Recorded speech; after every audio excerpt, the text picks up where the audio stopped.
Update 4.21 is coming out in a few hours and has some additions to both the unpaid gear selection along with some surprises for owners of the recently released Pastrana Land DLC. In the locker, we have received some new components from Fox. This update features no color customizable gear, so you won't see the normal colorway options I typically display. First up is the 180 Dinger jersey and pants. Yes, I know I said it wrong. Next up is the Honolulu Pawn Shop setup, which comes with a helmet, jersey and pants, plus matching gloves. The Flex Air Image Phantom set features the full head-to-toe setup, including boots and goggles. Last up, my personal favorite addition, the Flex Air Vision set, which features a matching set of gloves and View Vision goggles. Owners of the 2025 Yamaha pack will receive team gear for the new 180 set too. One gear-related bug I ran into was a bunch of my Fox gear was randomly locked.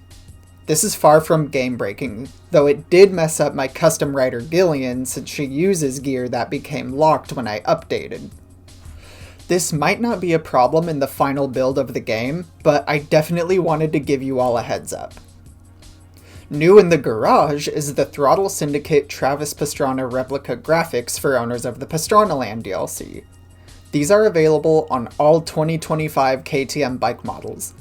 The plates are customizable, though the swatches appear to be inverted, which isn't actually going to negatively impact anything. BRAAP has seen a massive upgrade to the number of custom riders you can create. The total has been doubled from 16 to 32. Unfortunately, it appears some of the bugs that really needed to be addressed, for instance numbers not updating in the menu, have yet to be resolved, but for anyone who has an unhealthy addiction to creating new bots, you've just received your fix. A massive freeride area has been added to Pastrana Land. This is what this area used to look like. The map boundary has been extended, the power lines have been added, and all the trees have been cleared out. It's built under the power lines and features flowing jump lines and massive 5th gear pinned jumps built into the rolling hillsides. It also has a connector leading into and out of the tree line and a small loop with 2 traditional freestyle dirt ramps.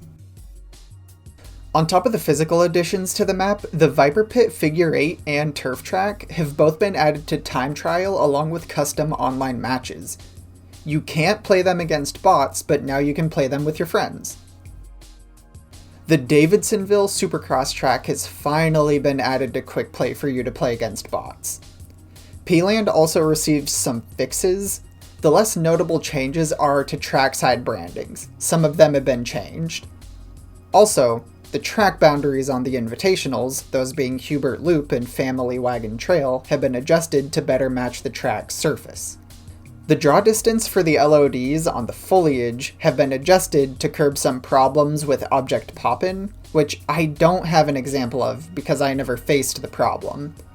The reset timer on the trackside tires, individual and stacked, have been reduced, so now they will reset a little bit faster. There have been 2 online adjustments. The Supercross Expert playlist has been fixed and will now correctly run as a timed event, and a ping indicator has been added that you can toggle here. The final thing to go over is a large change to the AI opponents. Their collision avoidance has been significantly improved. What was happening before was the AI had a more proactive approach to getting out of the way, which would cause them to run into the player or even other bots while attempting to do so.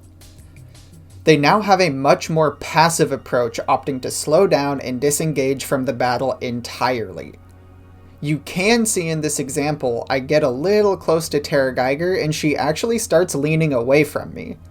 Unfortunately, they are a little over-aggressive with their avoidance and seem to go off the track more often while trying to avoid the player specifically. You can see Gillian do the same thing, but go flying off the track while trying to avoid me, and unfortunately for her, you are about to see me do it again. She's had it rough this update. If they are actively going for a pass, they aren't afraid to tag the hell out of you though, so watch out. I want to make it abundantly clear that the bots are not faster. though this has made them better to race against for a couple reasons. The first being they don't get stuck to you and tug you off the track anymore, or at least not as often, so passing while in a large group is no longer an exercise in insanity. The other thing I noticed is that the bots split into groups much more naturally now, and on some of the easier tracks no longer fly off the track for no reason. When in large groups, they will still have some questionable moments, but once things spread out, they are far more consistent and smooth. Hopefully you found this video helpful. If you have any questions, please let me know in the comments, and I will do my best to help.